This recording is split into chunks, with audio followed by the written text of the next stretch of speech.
Have you ever noticed that some people seem to love you until you tell them no?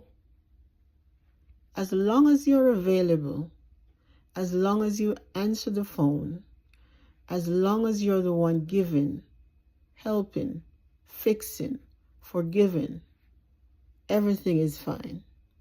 But the moment you say, I can't do that this time, something changes. Their tone changes.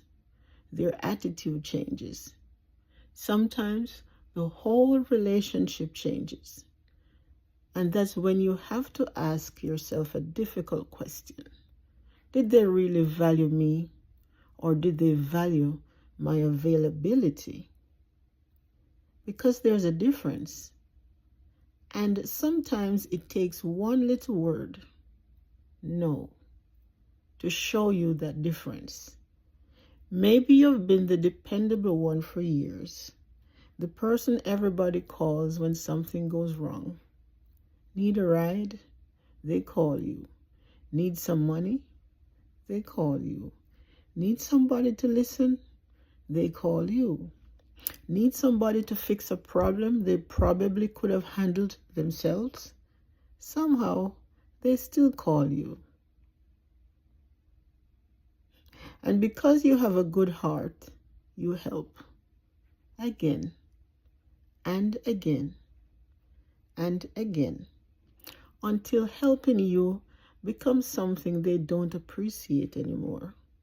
They expect it. That's where kindness can turn quietly into obligation. And you may not even notice when it happens. You just know that you're tired. You're stretched thin. You're taking care of everybody else's emergencies while putting your own needs at the bottom of the list. And still, you keep saying yes. Why? Sometimes because you genuinely want to help. But sometimes you don't want them to be disappointed in you. You don't want them to think you have changed. You don't want somebody saying, well, you used to be there for me.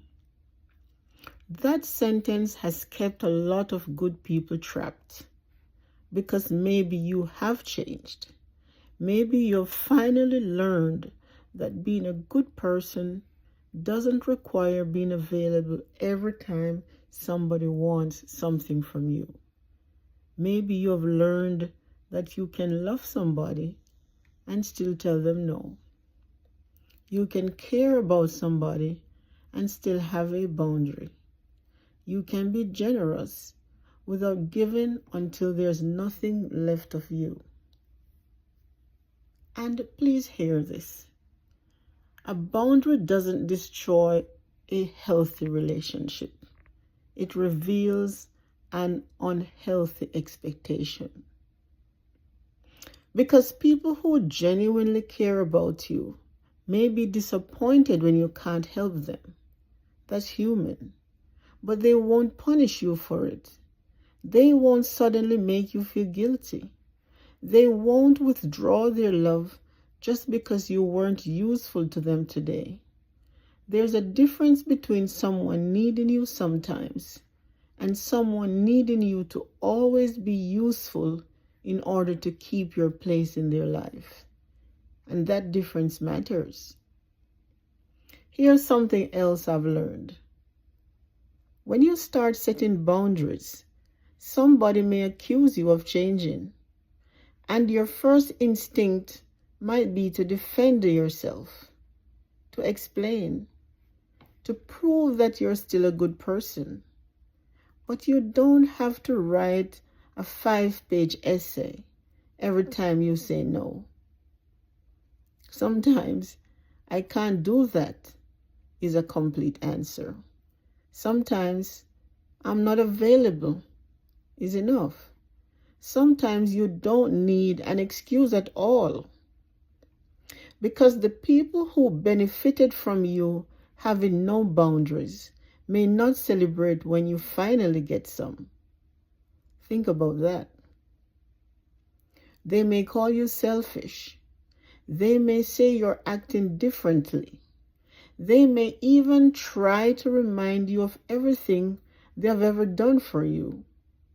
But don't confuse someone's disappointment with proof that you have done something wrong. Their reaction to your boundary does not determine whether your boundary was necessary. And here's where this gets difficult for kind-hearted people. You don't want to become cold. You don't want to stop helping. You don't want one bad experience to change your heart. And it shouldn't. The goal isn't to become hard. The goal is to become wise. Keep your kindness. Keep your compassion. Keep your generous heart. Just stop handing people unlimited access to it. Because you're not a machine that exists to solve everybody else's problems. You are a person. You get tired. You have responsibilities. You have feelings. You have dreams. You have a life that also deserves your attention. And sometimes the person who needs some of your kindness is you. So the next time somebody's attitude changes because you couldn't do what they wanted, don't immediately chase them.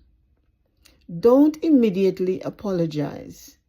Don't immediately start questioning yourself. Pay attention. Their reaction may be showing you something you couldn't see while you were busy saying yes. Maybe they loved your company. Maybe they loved your heart. Maybe they genuinely loved you.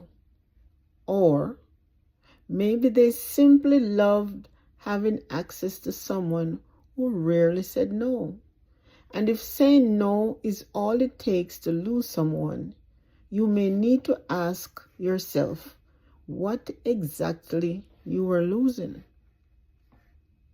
You don't have to stop being kind. Just make sure your kindness has boundaries. Because the right people won't only value you for what you can do for them. They'll value you even when you have nothing to give. And those are the people worth keeping.